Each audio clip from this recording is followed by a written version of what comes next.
नमस्कार, आप देख रहे हैं जम्मू कश्मीर स्पेशल। मैं हूं आपके साथ पूजा ठाकुर। तो खबरों की शुरुआत करते हैं दिल्ली विधानसभा चुनाव में भाजपा की जीत से। बता दें कि भाजपा कार्यालय में आज दिल्ली विधानसभा चुनाव में भाजपा की जीत को लेकर जश्न मनाया गया। पार्टी के कार्यकर्ताओं और समर्थकों ने ढोल की थाप पर जमकर नाचा और एक दूसरों को मिठाई खिलाई। जश्न के दौरान कार्यकर्ताओं का कहना था कि लोगों ने भाजपा पर विश्वास दिखाया है। भारतीय जनता पार्टी दिल्ली जीत चुकी है, सच है। और केजरीवाल के झूठ फरेब और छल की राजनीति को लोगों ने नकारा है।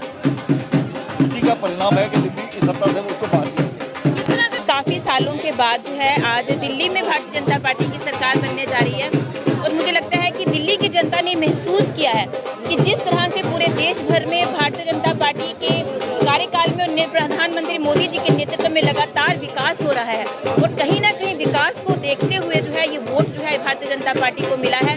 मैं सबसे पहले और बधाई देना चाहती हूँ हमारे भारतीय जनता पार्टी के सभी कार्यकर्ताओं को, क्योंकि हमारे कार्यकर्ता जिनको हम कहते हैं कि देवतुल्य कार्यकर्ता, लगातार जो पार्टी को बढ़ाने के लिए बिना किसी इलेक्शन के, चाहे इलेक्शन हो चाहे इलेक्शन ना हो, पार्टी के कार्यकर्ता लगातार समाज के बीच में रहते हैं। आज 2.5 दशकों के बाद में जनता ने वापस वहां पर भाजपा को चुना है।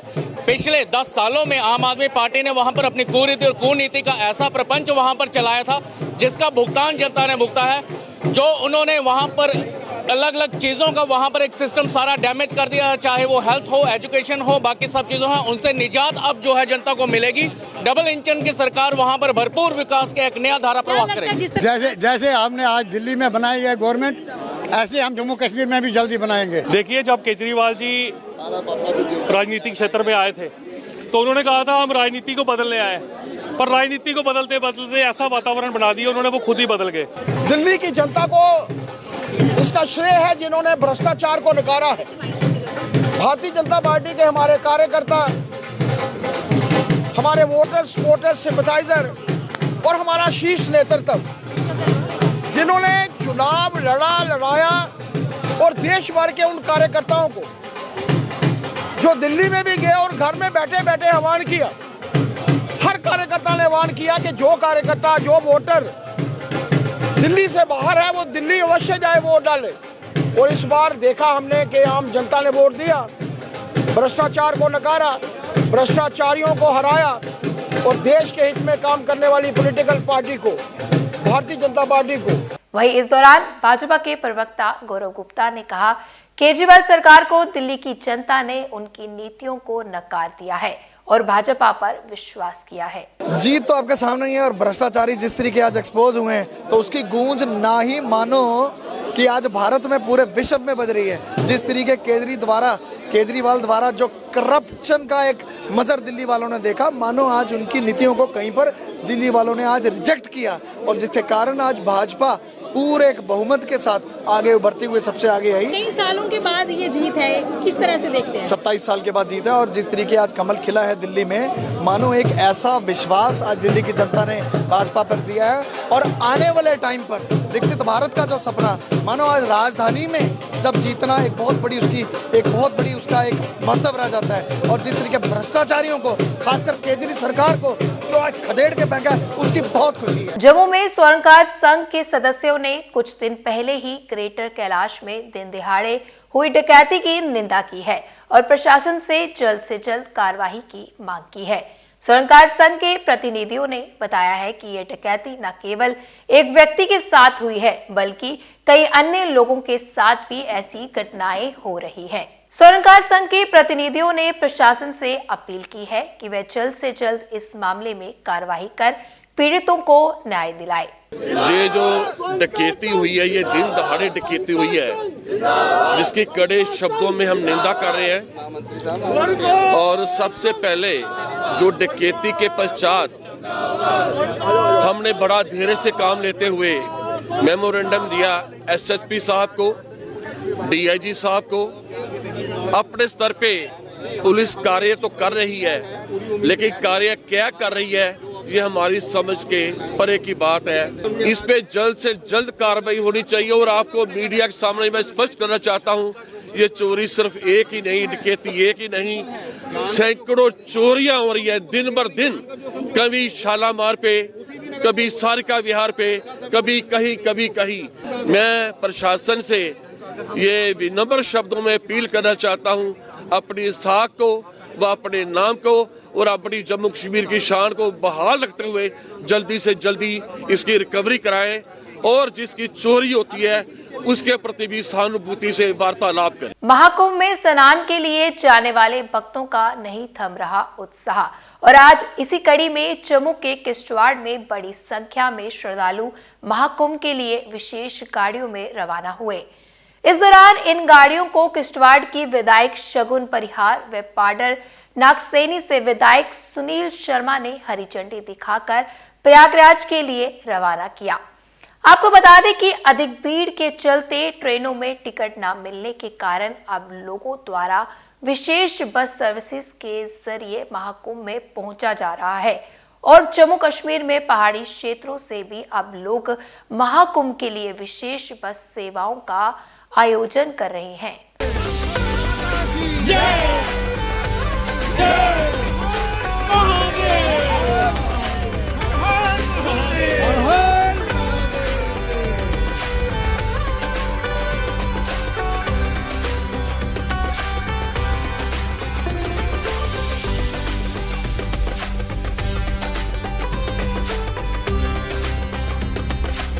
शिव शक्ति ट्रस्ट की 10वीं शिवखोड़ी यात्रा को लेकर पत्रकार वार्ता का किया गया आयोजन। बता दें कि शिव शक्ति ट्रस्ट द्वारा आयोजित 10वीं शिवखोड़ी छड़ी यात्रा के लिए लोगों को आमंत्रित किया गया है। इस यात्रा का उद्देश्य उन श्रद्धालुओं को शिवखोड़ी के दर्शन करवाना है जो विभिन्न कारणों से वहां नहीं जा पाते।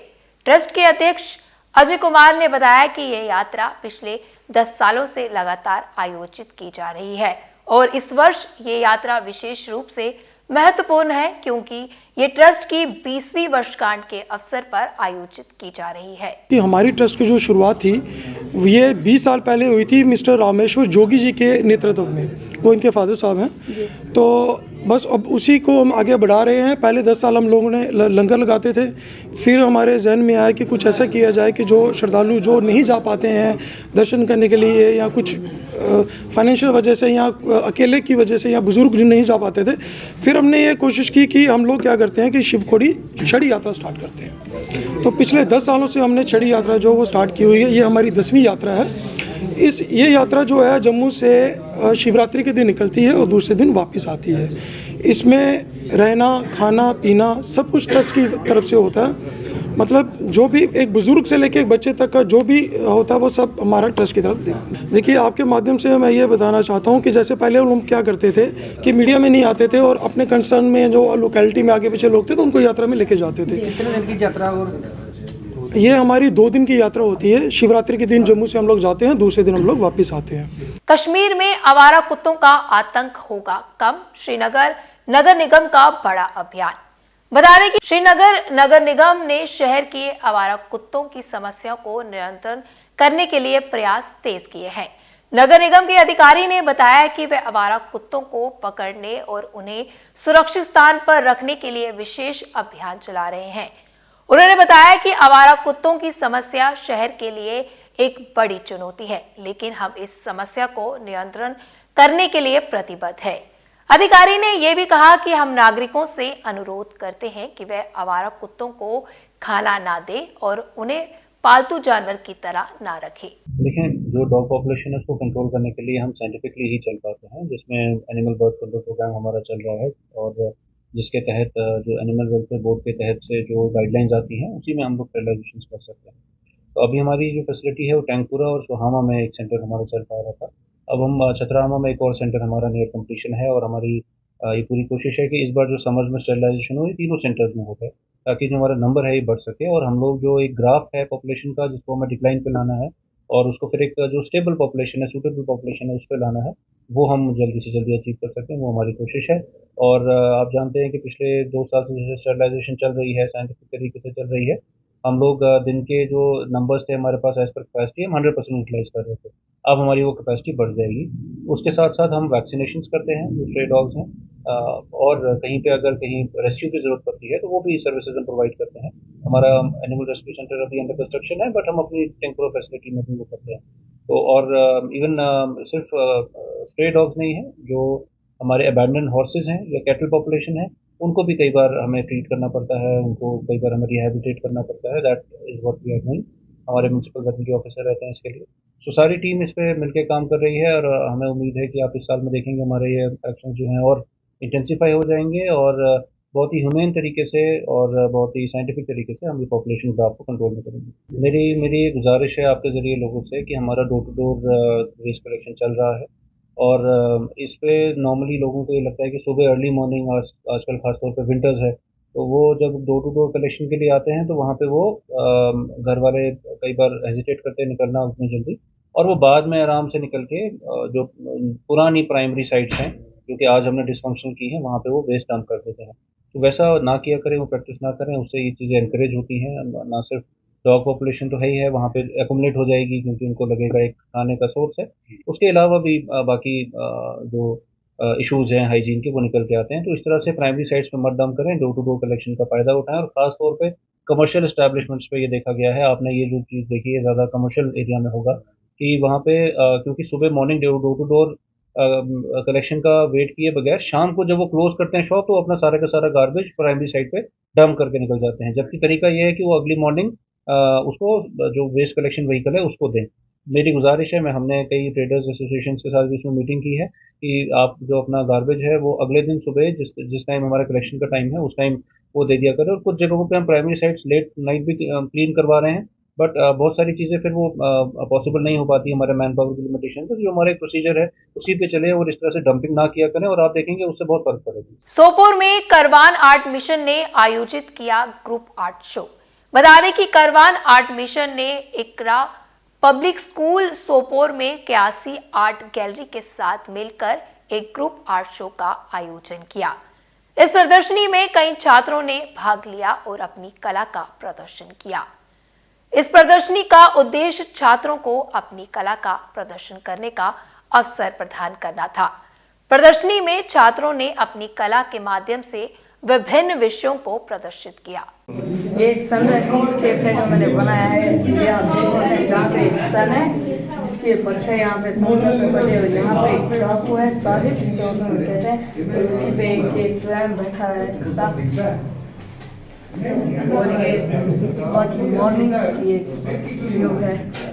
अस्सलाम वालेकुम, मेरा नाम महसूस है, मैं एक आर्टिस्ट हूँ, मैं पूना से हूँ जी। हम यहाँ आर्ट एग्जीबिशन में आते हैं। ये आर्ट एग्जीबिशन रूप सर ने किया है, रूप कयासी, जिसने हमें गाइड करता है, थोड़ा बहुत आर्ट्स का आता है। और मेरे कुछ आर्ट के सैम्पल्स हैं यहाँ पे जो जिससे मैंने हवा कलर पतवार बनाया है एंड कुछ स्केच बॉक्स बनाए हैं। और मेरी कुछ यूथ इससे मैसेज है जो ड्रग रिलेटेड यूथ है एंड जो डिप्रेस्ड पेशेंट्स है उनके लिए ये आर्ट जो है ये एक बहुत ही एक अच्छा काम है। वो इसके साथ इन्वॉल्व हो सकते हैं। आज लड़कियां और लड़की भी ड्रग्स के साथ इन्वॉल्व है, तो हम उनको एक मैसेज देना चाहते हैं कि अगर वो उसके बदले थोड़ा इस आर्ट के साथ टाइम दे, हो सकता है कि हमारी यूथ जो है आगे बढ़ सकती है। हमारे यहाँ बच में बहुत सारा टैलेंट है, उस टैलेंट को उभारने के लिए जो है करवान आर्ट मिशन ये काम कर रहा है। इसमें बहुत तरीके का काम है, इसमें ज्योमेट्रिकल एब्स्ट्रैक्ट भी है, इसमें रियलिज्म भी है, इसमें मॉडर्न आर्ट भी है और बच्चों ने बढ़ चढ़ के हिस्सा लिया और उनका काम माशाल्लाह बहुत ही अच्छा है। और मैं चाहता हूँ कि सोपोर में जितने भी आर्टिस्ट हैं, युवा जो बडिंग आर्टिस्ट है, नए आर्टिस्ट, वो आए और करवान आर्ट फाउंडेशन जो है, करवान आर्ट मिशन जो है उसमें शमूलियत करें। और हम इंशाल्लाह एनुअली ये शो करने जा रहे हैं और संडे को भी हम कैसी आर्ट गैलरी में एक वर्कशॉप करते जाएंगे और उनको सिखाएंगे वहाँ पर जो शौक रखते हैं इस आर्ट का। और यहाँ पर बहुत सारे आर्टिस्ट हैं, उन्होंने अपना ये जो है काम है यहाँ पर मैंने किया है और उन्हें बहुत अच्छा लगा है कि आइंदा भी इंशाल्लाह ये जारी रहे। जम्मू में नीना सूद की 3 दिवसीय प्रदर्शनी का आयोजन। कला केंद्र सोसाइटी जम्मू में चित्रकार नीना सूद की 3 दिवसीय पेंटिंग प्रदर्शनी का आयोजन किया गया। इस प्रदर्शनी में नीना सूद की विभिन्न शैलियों में बनाई गई 50 से अधिक पेंटिंग्स प्रदर्शित की गई, जिसमें राधा कृष्ण के साथ साथ प्रकृति से जुड़े हुए चित्र देखने को मिले और इसे देखने के लिए दूर दूर से लोग पहुंचे। ये आज से शुरू हो रही है एग्जीबिशन। क्या कुछ खास इस एग्जीबिशन में है? इसमें कुछ कृष्ण भगवान की मेरी पेंटिंग्स हैं, कुछ जैसे एब्स्ट्रैक्ट पेंटिंग बोल लो, और एक मैंने अपने ग्रैंडसन की लाइफ बनाई हुई है पेंटिंग। वो गिटार बजा रहा था। कहाँ से सीख रहे हैं आप? मैं केसर आर्ट सर्कल से सीख रही हूँ, जो कि यहाँ एग्जीबिशन ग्राउंड में है। तो क्या एक मैसेज आपकी तरफ से रहने वाला है? जैसे आपने बोला कि कोविड में आपने ये शुरू किया था, तो बाकी यंगस्टर्स के लिए क्या मैसेज है इस मैं तो ये कहती हूँ कि जिस टाइम भी आप फ्री होते हो तो आपको कुछ ना कुछ क्रिएटिव करना चाहिए। जैसे हम लोग बच्चे थे, हमारे पेरेंट्स कभी हमें हमेशा छुट्टियों में कोई ना कोई दे देते थे काम कि आपने ये बनाना है, कुछ करना है, पर पेंटिंग नहीं, अदरवाइज स्टिचिंग, कुछ क्रोशिया, कुछ निटिंग, ऐसे काम हम करते थे। फ्री नहीं रहते थे। मेरे फादर का तो हमेशा कहता था बेकार ना बैठ, कुछ किया कर। और मेरे हस्बैंड की भी एक ही बात कि उम्र कोई नहीं है सीखने की, जब मौका मिले आप सीखते रहो, इसका कोई वो नहीं है, एंड नहीं है। जम्मू के राइटर्स क्लब में आज साईं तेरे नाम कवाली रिलीज की गई। साहिल सेक्टर्स क्रिएटिव प्लेटफॉर्म द्वारा आयोजित साईं तेरे नाम कवाली रिलीज समारोह में कवाली के गीतकार, संगीतकार और कलाकार उपस्थित थे। कार्यक्रम में बड़ी संख्या में दर्शक मौजूद रहे। हमने कुछ दिन पहले बताया था, आज उसकी रिलीजिंग के लिए हम लोग यहाँ सब इकट्ठे हुए। मैंने कहा ना, मैं कुछ नहीं करने वाली, सब ईश्वर करने वाला है।